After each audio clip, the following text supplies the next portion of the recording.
This episode is brought to you by Prime Video. In the small town of Holland, Michigan, nothing is ever what it seems. Behind the tulip festivals and pretty houses lay dark secrets that threaten to tear a marriage apart. Nicole Kidman stars in this darkly twisted thriller about a wife and mother whose quest to uncover her husband's secrets may get her more than she bargained for. Holland, streaming on Prime Video March 27th.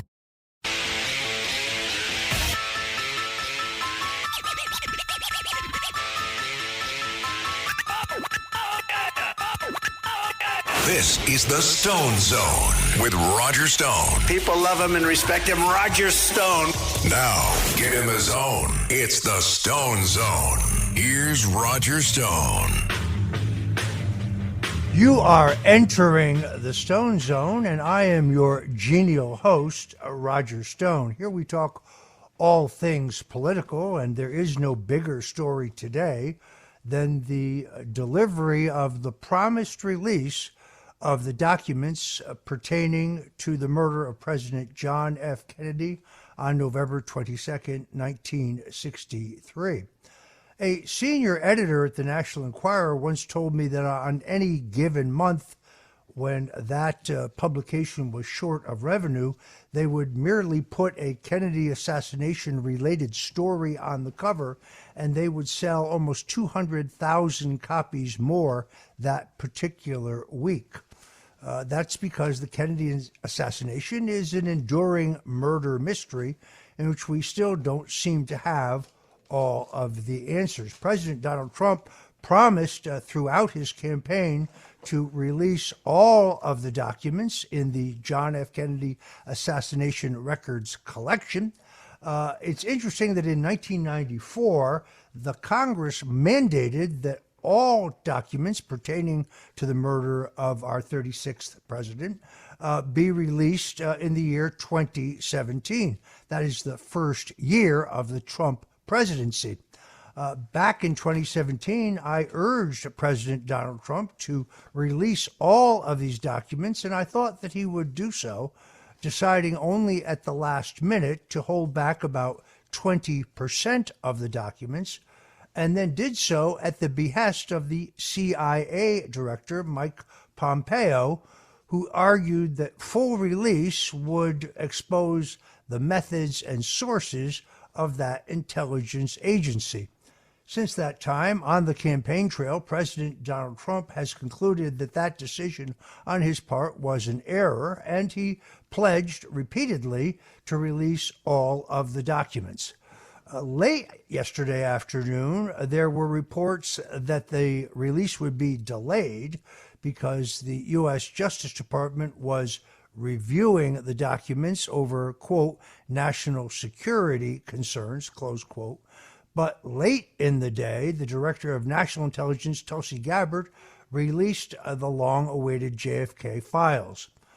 She said, President Trump is ushering in a new era of maximum transparency. Today, per his direction, previously redacted JFK assassination files are being released to the public with no redactions. Promises made, promises kept.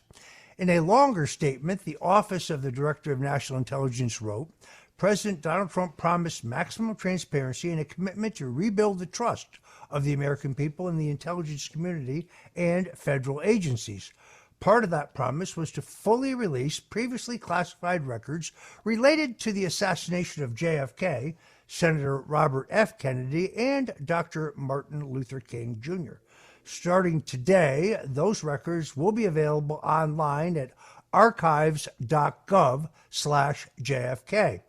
This release consists of approximately 80,000 pages of previously classified records that will now be published without redactions. Yet questions still remain regarding the assassination of JFK, even after the president has fulfilled his long-standing political promises. The records can be seen online, as I just said, or actually be viewed in person at the National Archives Office in College Park, Maryland. So far, there are several highlights, especially concerning alleged Kennedy assassin Lee Harvey Oswald. The files reveal, among other things, that the CIA believed that Oswald was reportedly considered a, quote, poor shot during his target practice in the USSR and was under surveillance by the Central Intelligence Agency 59 days before the assassination. It also makes it very clear that Oswald was, in fact, a spy in the employ of the Central Intelligence Agency. The files also show that a former CIA agent, Gary Underhill, claimed that the agency was responsible for Kennedy's death. He was later found dead, and his death was ruled a suicide. More shockingly, a man named Sergei Gozornov reportedly knew that Oswald would be killed after assassinating Kennedy, and that legendary civil rights activist Dr. Martin Luther King would also be assassinated. This source seemed to know in advance that Kennedy would be killed in Dallas. But there remains many unanswered questions, particularly surrounding the CIA and the man that they claim succeeded Kennedy as president. That, of course, would be Lyndon Baines Johnson. James Johnston, the author of a book called Murder Incorporated, said that the CIA under John F. Kennedy explained to USA Today that a crucial document exists but has not been turned over to the National Archives. This paper concerns the first one-on-one conversation between President Lyndon Johnson and CIA Director John McCone, which occurred after Johnson assumed power.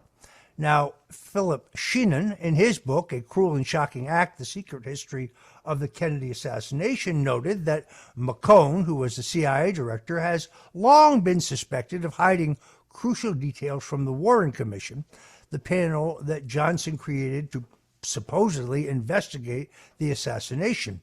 Back in 2015, Sheehan wrote a piece for Politico that said that CIA Director McCone was kept on as CIA Director by Johnson and previously pledged full cooperation with the commission.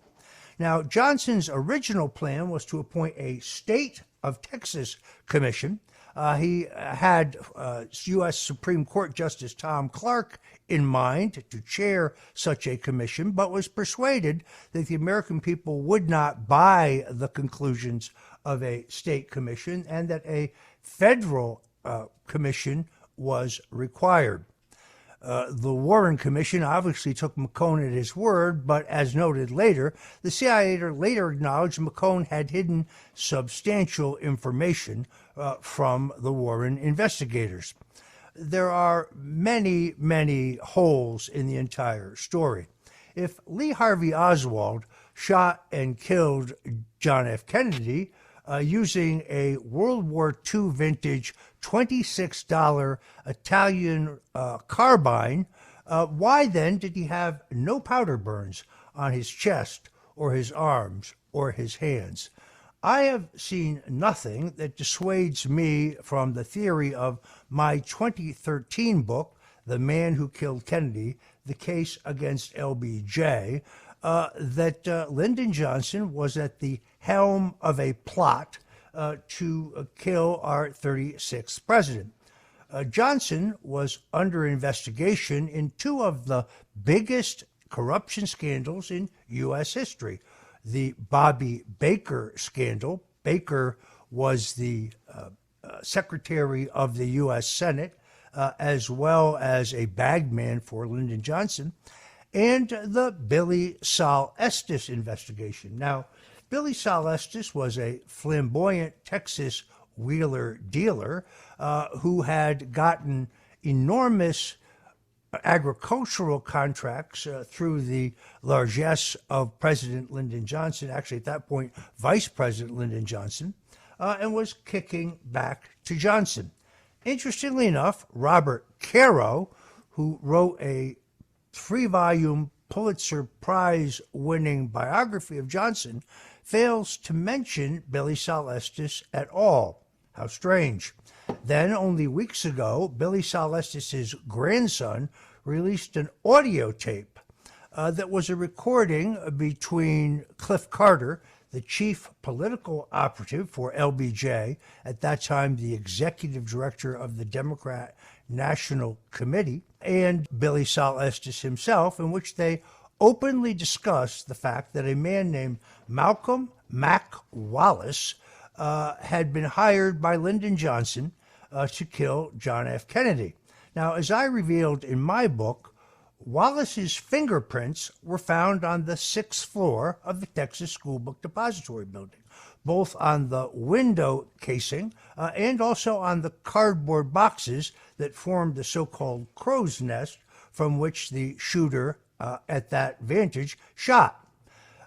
We know that they are Wallace's fingerprints because in 1951, Malcolm Mac Wallace shot and killed a man named John Douglas Kinzer, in cold blood in Texas, Dallas, Texas, almost immediately apprehended.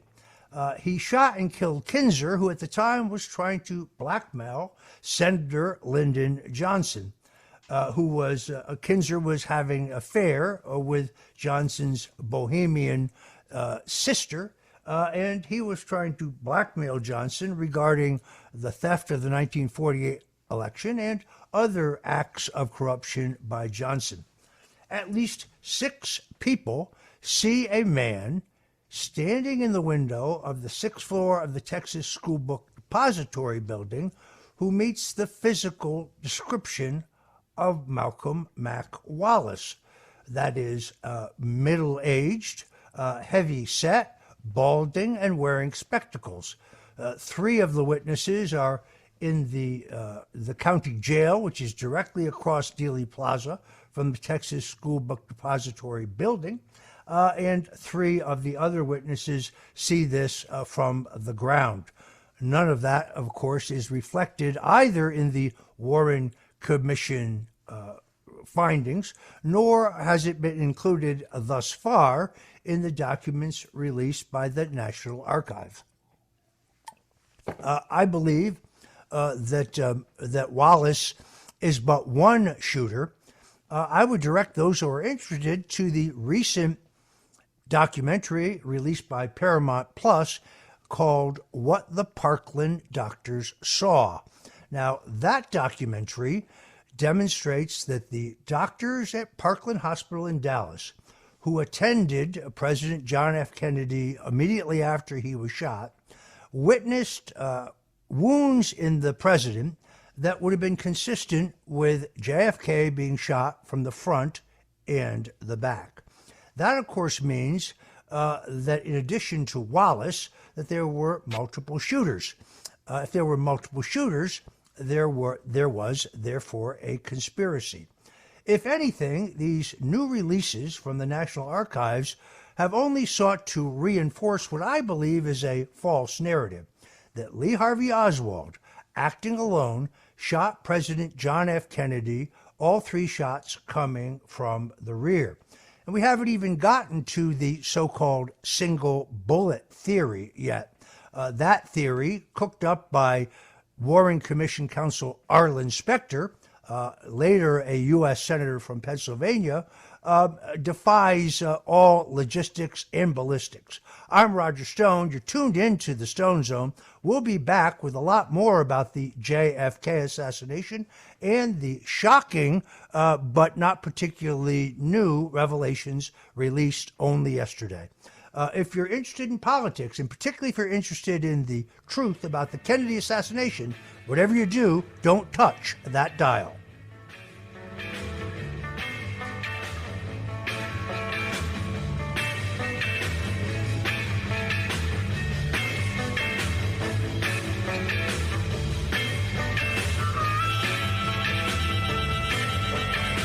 This is the Stone Zone with Roger Stone. Not just stepping stone. The Stone Zone. Not just stepping stone.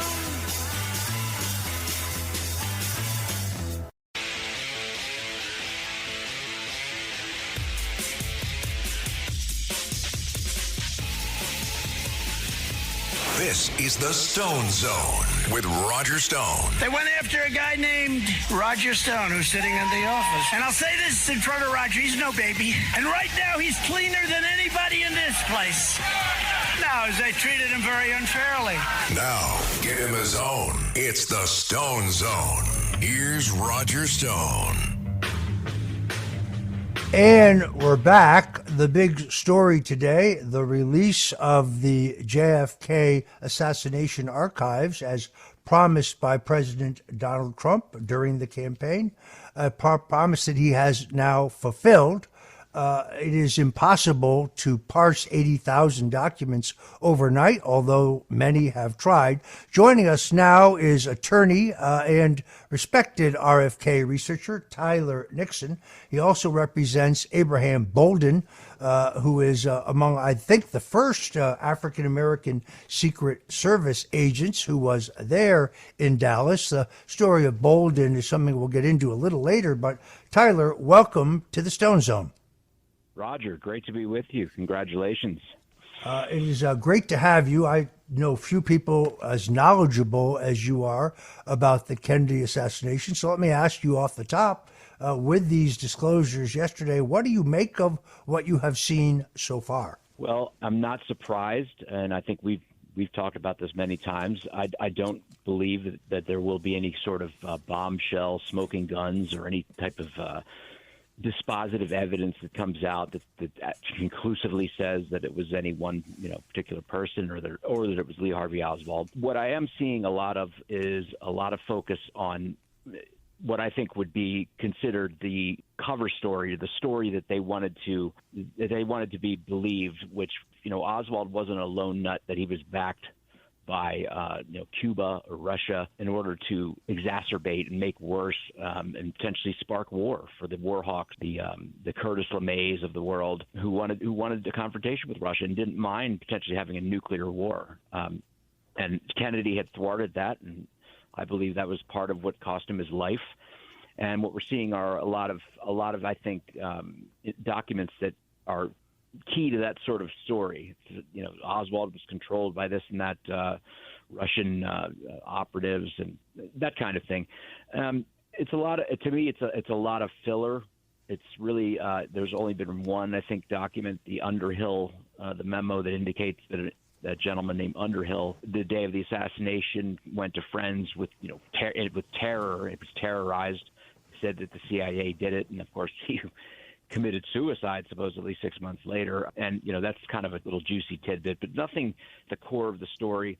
I think we know that 62 years these documents have been sitting in the recesses of the government archives, the CIA or wherever have you, and they have been gone over and scrubbed, I'm sure, so many times. I agree, Tyler. I'm going to stop you there. We're going to go to a quick break. When we return, Tyler Nixon will continue to talk to us about the disclosures of the JFK documents, and I want to get into the story of Abraham Bolden, a Secret Service agent who has been disserved by this country. You're tuned into the Stone Zone. Whatever you do, don't touch that dial because, well, we'll be right back. This is the Stone Zone with Roger Stone.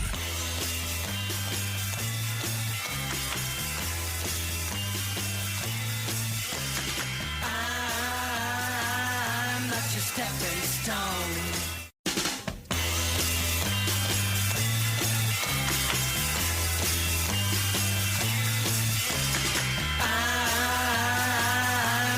Stepping stone. This is the Stone Zone. Now, get him his own. It's the Stone Zone. Here's Roger Stone. And we're back in the Stone Zone. We're talking to Tyler Nixon, attorney at law, but also one of the most respected JFK assassination researchers in the country, also a longtime personal friend. He's represented me personally. There's really nobody better on these topics. You made an excellent point before the break, Tyler, and that is these documents have been in the hands of the federal government for 62 years. They have had more than enough time to cleanse them of any document that would disprove what I think is the largely discredited theory of the Warren Commission, that being that Lee Harvey Oswald, a lone nut, supposedly a Russian communist, shot and killed the president and acted alone. I always thought it was interesting that Malcolm Kilduff, the man who was the deputy press secretary for President John F. Kennedy, the man who had the horrific job of announcing to the huddled press in Dallas that John F. Kennedy had in fact passed away, is almost subsequently on an elevator with the new president, Lyndon Johnson. And he says to him, according to Kilduff's memoirs, "Mr. President, who would do such a horrible thing? Who would kill our president?" And Johnson says, "It was a communist, son." And Kilduff says, "A communist? What kind of a communist, sir?" And Johnson says, "It was a Russian communist, son." The problem with this conversation, of course, is that Oswald had not yet been apprehended. So how did Johnson know that a quote-unquote Russian communist had killed John F. Kennedy? Interestingly, just as you had noted, I saw, I believe, a tweet from yesterday, Roger, that Johnson asked for a second set of clothing, a suit, to be brought on the 21st. So as if he was going to the next day have to change his clothes. And look, Johnson was your amazing book, The Man Who Killed Kennedy: The Case Against LBJ, which I would urge everyone to go out and get if you haven't gotten it yet. Really does tie it all together. At the center of it all was this homicidal, sort of megalomaniacal psychopath, Lyndon Johnson. And he, it really, you have to think of the milieu in which everybody lived back then, and the grandeur of the presidency and the ability of the intelligence services and, frankly, the powers that be to control media, is the fact that if you think about it today as just a basic story, John Kennedy was invited to Texas, the home turf of Lyndon Johnson. Johnson goes back as president, and Kennedy comes back in a body bag. I mean, and that really tells you what you need to know about the whole thing. Yeah, we know that the night before the murder, that Johnson goes to President Kennedy's room in Fort Worth in a hotel and tries to persuade Kennedy to change the motorcade arrangements to put his hated enemy, Senator Ralph Yarborough of Texas, the head of the progressive liberal wing of the Texas Democrat Party, in the death car with Kennedy, and have Johnson crony Governor John Connally removed and put in the vice presidential car. And because that defeats the whole supposed purpose for the trip to Texas, which is to bind up the divisions in the Texas Democrat Party between the Bourbon conservative wing of the party, a wing that no longer exists today, I might add, and the progressive wing of the Democrat Party, Kennedy refuses. And Johnson pitches a fit, leaves in a huff. Jacqueline Kennedy asks her husband, "What's wrong with Johnson?" And Kennedy says, "That's just Lyndon being Lyndon." So it is clear to me that Johnson knows that his protege, the man who served as his Senate administrative assistant, a man who of whom he once said that John Connally is as loyal as a dog. He said, if you called him at 3 o'clock in the morning, told him to come polish your boots, he'd come a-running. It's a direct quote. He knew that Connally was in the death car. Connally, of course, would be wounded in the attack on Kennedy. He would never allow the bullet to be removed from his wrist, but he always publicly denied the so-called single bullet theory. That is, that he had been hit by the same bullet as John Kennedy. Yes, no question. And it's interesting. There's some pictures of Connally right at the airport as they're getting ready to leave Love Field. And he's got this like stiff expression on his face. I mean, he looks tense, let's just say, as if he knew. I think he knew something was coming as well, obviously, because he's the one who invited Kennedy to Texas. And I guess it shows that JFK, maybe as savvy as he was a little naive about how ruthless and crazy that Lyndon Johnson was, and how high his blood was up for the Kennedys, and all the slights. And it's probably because Jack Kennedy tried to treat Lyndon and tried to get his people to treat Lyndon with respect. or some level of dignity, but they couldn't help it. I mean, they called him Uncle Cornpone, I believe, was one of the nicknames they called him. And, he was treated very, very shabbily by the Kennedy retinue, as well as, of course, he and Bobby Kennedy hated each other. But I guess you got to say at least Lyndon tried, right? But nevertheless, he had to watch his protege go right into the kill zone as he ducked down inside his Lincoln Continental a few cars back. Yeah, that's another key factor, which is you can see in both newsreel footage and also still photograph footage from that day, riding in the vice presidential limousine, which was a Cadillac that they called the Queen Mary, which would have been directly behind the presidential limousine. But there was, in this case, both a Secret Service car full of agents and a car full of reporters between the presidential and vice presidential limousines. And if you look at the pictures, you see Lady Bird Johnson, and you see Senator Ralph Yarborough, and you see Lyndon Johnson. Then in the next frame, Johnson is missing. That's because, as we now know, before the first shot is fired, Johnson hits the deck. He is on the floor of his limousine talking into what Ralph Yarborough says in his memoirs and in oral history is a walkie-talkie or some kind of small radio. So clearly, Johnson anticipates the attack on Kennedy in advance. Now, the Secret Service agent assigned to Johnson would tell the Warren Commission that after he heard the first shot, that he forced Johnson to the floor. Only after Johnson's death did that agent come forward and say, well, that wasn't really the truth. That's what I was told to say. In fact, Johnson hit the deck prior to the first shot being fired. That's right. And he told the story that Rufus Youngblood leapt over the car and threw himself on top of Johnson, leapt over the seat. And this was not true. This was not true at all. He was just trying to play up the whole drama of it, as though he was in mortal danger, as well as, John F. Kennedy. And of course, we have that infamous November 27th conversation recorded, which Johnson knew was being recorded, of course, between he and J. Edgar Hoover, where he sort of asks, do you think they were firing at me, or do you think there was any threat to me? Something along those lines. And, playing up for the recording clearly, because, he knew full well that there was no guns aimed at him that day. You have taken on the case of Abraham Bolden. This is, I think, a very compelling story that, unfortunately, the mainstream media has not covered. Bolden was a Secret Service agent. I think he may have been the first or among the first African-American Secret Service agents who's been treated extremely shabbily by our government. Tell us this story. Sure. It's a horrifying story, especially considering that not only were some of them hung over beyond belief, Secret Service agents there in Dallas that day.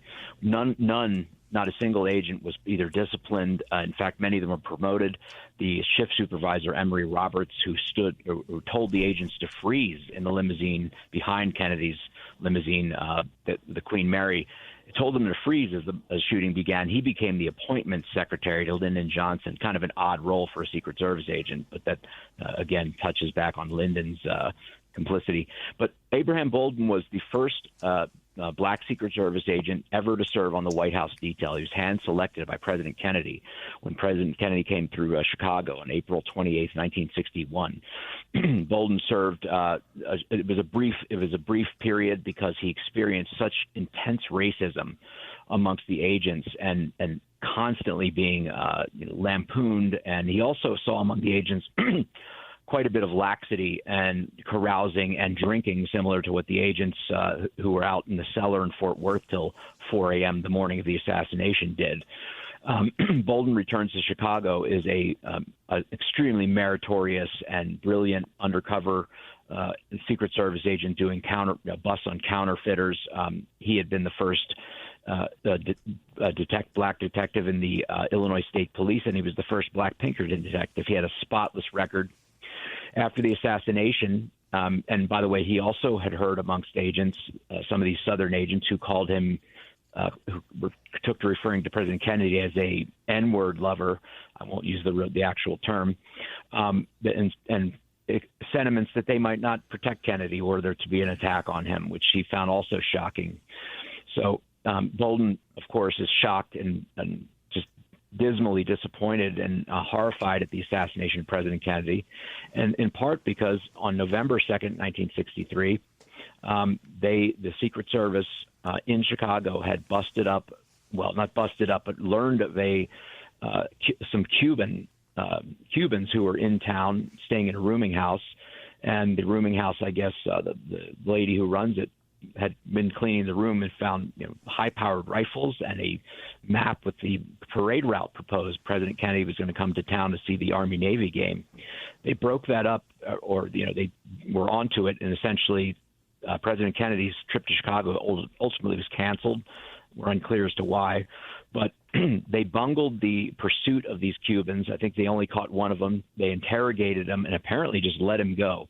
And knowledge of this was held within Chicago, the Chicago field office, and potentially some higher ups, maybe in the Secret Service, but was not disseminated throughout the system. So this was a shocking. It should have been a high alert to the agency throughout, that they should have been on. There should have been extra precautions taken in Dallas. So Bolden, continues his work as a Secret Service agent, and the Warren Commission is formed in early '64, and Bolden decides that he can't hold this information to himself concerning the laxity of the agents, and especially concerning the plot that he was aware of in Chicago. And he requests to speak to the Warren Commission. He sends a formal request up the chain of command and is denied. Of course, they say, no, you will not speak to the Warren Commission. So, Bolden was not one to accept he's a truthful man, an honest man. He's really, if you hear him speak, he has the wisdom of Solomon. And so in May of '64, around I believe the 18th, he is sent with a number of agents to Washington for what they said was annual training that was due, that Secret Service agents have with the national headquarters. Immediately that afternoon, the same day, they're all ordered, the agents from Chicago, including Bolden, to return to Chicago. And he begins to get suspicious because it was unusual. They said there was some counterfeiting case that they needed everybody on deck for. The head of the Secret Service in Chicago at the time, Maurice Martineau, directly gave the order. When Bolden gets down on the ground, they escort him to the U.S. Attorney's office and charge him out of the blue with soliciting a bribe. Now, this was a crazy instance because, first of all, Bolden had arrested one of the people accusing him twice before, and these were two career criminals who had absolutely, long records of crime, and were also under pending charges. And the main witness was facing upwards of decades in prison. Tyler, I'm going to stop you there. We're going to pick it up on the other side. If you're just tuning in, we're talking to Tyler Nixon, JFK assassination researcher, and we'll be right back. This is the Stone Zone with Roger Stone. Not just stepping stone. The Stone Zone. Not just stepping stone.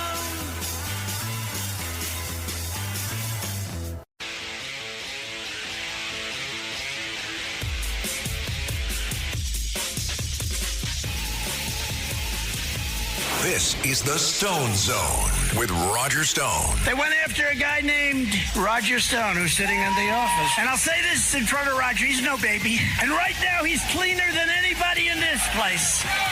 No, they treated him very unfairly. Now, get in the zone. It's the Stone Zone. Here's Roger Stone. We're back in the zone. If you're just tuning in, we're talking to Tyler Nixon, attorney at law, who represents Abraham Bolden, a former Secret Service agent. Tyler, continue with this story of injustice regarding Abraham Bolden. Sure. Abraham Bolden, the Secret Service agent, first black Secret Service agent on the White House detail, handpicked by President Kennedy, is arrested by his fellow Secret Service agents in Chicago on May 18th, 1964, and charged with soliciting a bribe. This is the story on its face is frankly crazy because, first of all, the only witnesses against him, supposed witnesses, were career criminals who were essentially under the pressure of facing immediate trial on serious counterfeiting charges, and there was no physical evidence or any sort of evidence directly dispositive or showing, that Bolden had in fact solicited a bribe. And it just makes no sense. The man he had a spotless record of service, was a meticulous undercover agent who had been commended multiple times within the agency for all the great work he did. And so he's immediately brought to trial, and I'm talking within a matter of weeks before let's just say a bombastic, aggressive, and racist judge in federal court. He is put through this ridiculous, almost absurd sort of trial where the evidence are things like a whiskey bottle that has fingerprints of one of the witnesses against him to prove that they were together when the bribe solicitation was passed along. It was just an absurdity, and the judge constantly cut off Bolden's defense attorney and really made it quite a slog for him just to get through and put on any kind of defense. And the judge finally, as they're getting ready to, the jury's getting ready to retire to deliberate, does the unusual move of telling the jury that he believes that the evidence is sufficient to show that the defendant is guilty. In other words, essentially tells them that he thinks Bolden's guilty. So this is so rigged. It's unbelievable. Bolden ultimately gets a hung jury in that first trial, and it was a single black lady who was on the jury who said she didn't, she held out. She would not vote guilty. So it was a hung jury, and immediately within a matter of, again, a couple of weeks. I mean, you're talking he went through 2 federal trials within a matter of 3 months, which is in itself unheard of and certainly would never happen today. Goes through a second trial, same deal, and is ultimately found guilty by the all-white jury, of course, in Chicago, and is sentenced ultimately to 6.5 years in federal prison, where he serves 3.5. Now, this is where it really gets nuts. The main witness against him, this guy, Joseph Spagnoli, the counterfeiter, the career criminal, goes to trial before the same judge a couple months later in Chicago, or a few months later. During that trial, he is under oath and testifies, and to the surprise, obviously, of the federal prosecutors, that the assistant U.S. attorney, one of the assistant U.S. attorneys in Bolden's case, prosecuting Bolden, suborned perjured testimony from this witness, Spagnoli, against Bolden. So in other words, Bolden was convicted on perjured testimony solicited by the assistant U.S. attorney and coached as well, not just simply solicited, but also suborned. And this goes to appeal. The judge presiding had an axe to grind, I guess, with Bolden, was a racist.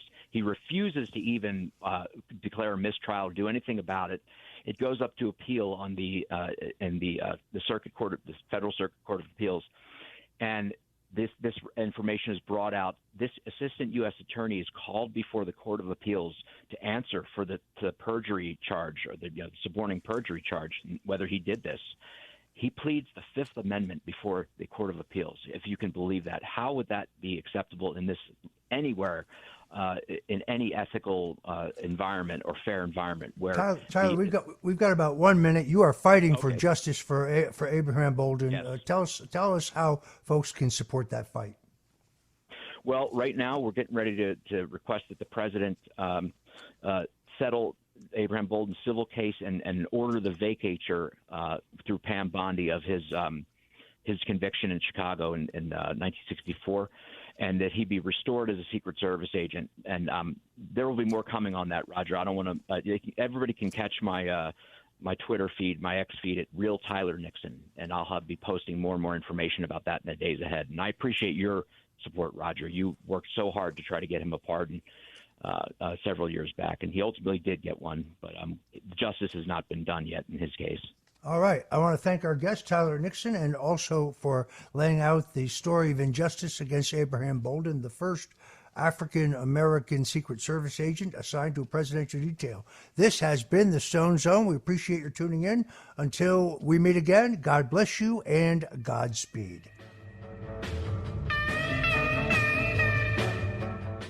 Janine Pirro here with an urgent warning. While we celebrate Trump's historic win, inflation continues to drain your IRA and 401k. And China is now targeting your money with a kill shot on the dollar. That's why thousands of Americans are shielding their savings with gold and contacting the experts at Colonial Metals Group. For a free 2024 gold guide that explains everything, go to freegoldguide.com/Pirro, Pirro, or call 800-965-8004. Don't let America's enemies ruin this victory and steal your retirement money. The experts at Colonial Metals Group are the only folks that I trust to bulletproof your wealth in gold. Go to freegoldguide.com/Pirro or call 800-965-8004. 800-965-8004 for a free 2024 gold guide to learn how you can protect your life's work and if you can qualify for a free home safe and up to $7,500 in free silver now. freegoldguide.com/Pirro.